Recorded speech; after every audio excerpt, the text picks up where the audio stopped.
ಮೈಸೂರಿನ ಅಧಿದೇವತೆ, ಶಕ್ತಿ ಸ್ವರೂಪಿಣಿ, ನಾಡದೇವತೆ ಶ್ರೀ ಚಾಮುಂಡೇಶ್ವರಿ ದೇವಿಯ ಬಗ್ಗೆ ಎಲ್ಲರಿಗೂ ಗೊತ್ತೇ ಇದೆ.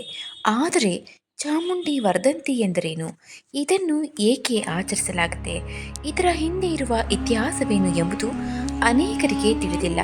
ಸ್ನೇಹಿತರೆ, ಹಾಗಾದರೆ ಇಂದಿನ ವಿಡಿಯೋದಲ್ಲಿ ಚಾಮುಂಡಿ ವರ್ಧಂತಿ ಮಹತ್ವ, ಅದರ ಹಿನ್ನೆಲೆ, ಈ ದಿನ ನಡೆಯುವ ವಿಶೇಷ ಆಚರಣೆಗಳ ಬಗ್ಗೆ ತಿಳಿದುಕೊಳ್ಳೋಣ. ನಮಸ್ಕಾರ, ಎಲ್ಲರಿಗೂ ಮಾನು ಮನೋಜ್ ಕನ್ನಡ ಯೂಟ್ಯೂಬ್ ಚಾನಲ್ಗೆ ಸ್ವಾಗತ. ಚಾಮುಂಡೇಶ್ವರಿ ದೇವಿಯು ಆದಿಶಕ್ತಿಯ ಸ್ವರೂಪ. ದುರ್ಗಾದೇವಿಯ ಉಗ್ರ ರೂಪಗಳಲ್ಲಿ ಚಾಮುಂಡಿ ರೂಪ ಕೂಡ ಒಂದು. ದೇವಿ ಮಹಾತ್ಮದ ಪ್ರಕಾರ ಮಹಿಷಾಸುರನನ್ನ ಸಂಹರಿಸಿದ, ಲೋಕವನ್ನ ರಕ್ಷಿಸಿದ ದೇವಿಯೇ ಚಾಮುಂಡೇಶ್ವರಿ. ಸ್ನೇಹಿತರೆ, ಚಾಮುಂಡಿ ದೇವಿಯ ಹಿನ್ನೆಲೆ ಹೀಗಿದೆ.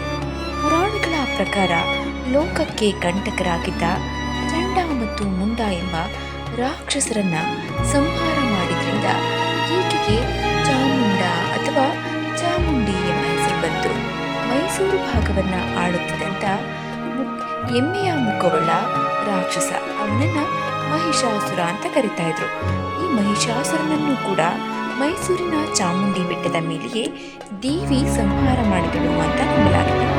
ಸ್ನೇಹಿತರೆ, ಮೈಸೂರಿನ ಒಡೆಯರ ರಾಜಮನೆತನದವರು ಚಾಮುಂಡೇಶ್ವರಿಯನ್ನ ತಮ್ಮ ಕುಲದೇವಿಯಾಗಿ ಪೂಜಿಸುತ್ತಾರೆ.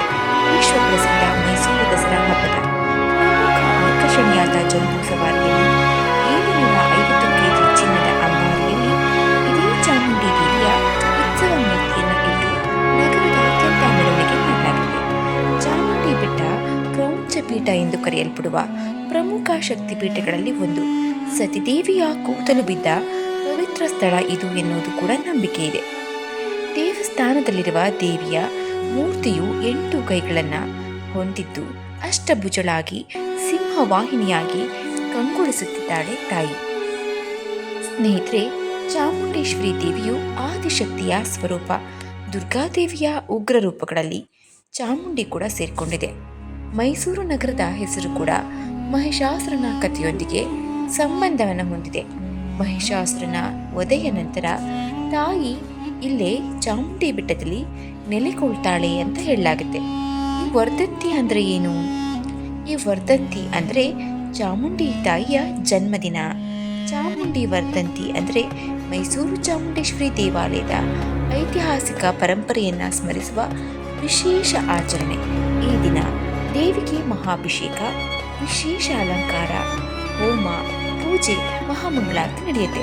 ಭಕ್ತರು ಸಾವಿರಾರು ಸಂಖ್ಯೆಯಲ್ಲಿ ಚಾಮುಂಡಿ ಬೆಟ್ಟಕ್ಕೆ ಭೇಟಿ ನೀಡಿ ದೇವಿಯ ದರ್ಶನವನ್ನ ಪಡೆಯುತ್ತಾರೆ.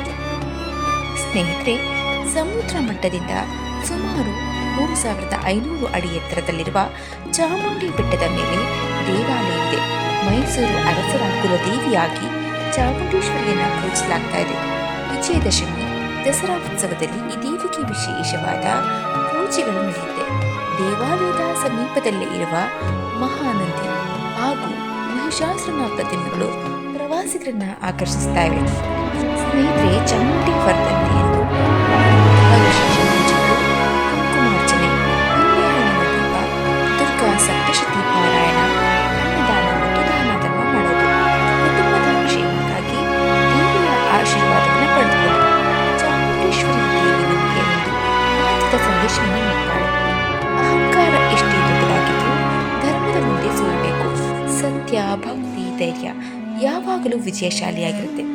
ಸ್ನೇಹಿತರೆ, ಚಾಮುಂಡೇಶ್ವರಿಯ ಜನ್ಮ ಮಹೋತ್ಸವವನ್ನು ಚಾಮುಂಡಿ ವರ್ಧಂತಿ ಅಂತ ಆಚರಿಸ್ತೀವಿ. 2026ರ ಪ್ರಕಾರ ಶ್ರೀ ಚಾಮುಂಡೇಶ್ವರಿ ವರ್ಧಂತಿ ಮಹೋತ್ಸವವನ್ನು ಆಗಸ್ಟ್ 4ರಂದು ಮೈಸೂರು ಚಾಮುಂಡಿ ಬೆಟ್ಟದಲ್ಲಿ ಆಚರಿಸಲಾಗುತ್ತೆ. ಇಡೀ ಕರ್ನಾಟಕದ ಯಾವ ಕ್ಷೇತ್ರಗಳಲ್ಲಿ ಚಾಮುಂಡೇಶ್ವರಿ ಅಂದರೆ ದುರ್ಗಾದೇವಿಯ ಅವತಾರವಿದೆಯೋ ಎಲ್ಲ ದೇವಾಲಯಗಳಲ್ಲೂ ಕೂಡ ಚಾಮುಂಡಿ ವರ್ಧಂತಿಯನ್ನು ಆಚರಿಸಲಾಗುತ್ತೆ. ಆಷಾಢ ಶುಕ್ರವಾರಗಳ ಆಚರಣೆಯ ಜೊತೆ ಈ ಮಹೋತ್ಸವ ನಡೆಯಲಿದ್ದು, ವಿಶೇಷ ಪೂಜೆ, ಅಭಿಷೇಕ, ಅಲಂಕಾರ, ಪಲ್ಲಕ್ಕಿ ಉತ್ಸವ, ಸಾವಿರಾರು ಭಕ್ತರ ದರ್ಶನದ ವ್ಯವಸ್ಥೆ ಕೂಡ ದೇವಿಯನ್ನು ನೋಡಲು ಮಾಡಲಾಗಿರುತ್ತೆ. ಚಾಮುಂಡೇಶ್ವರಿ ವರ್ಧಂತಿ ಕುರಿತು ಅನೇಕ ರೀತಿಯ ಆಚರಣೆಗಳ ಬಗ್ಗೆ ಉಲ್ಲೇಖವಿದೆ. ಸ್ನೇಹಿತರೆ, ದೇವಿಯ ಆರಾಧನೆ ನಮ್ಮ ಭಕ್ತಿಗೆ ಬಿಟ್ಟದ್ದು.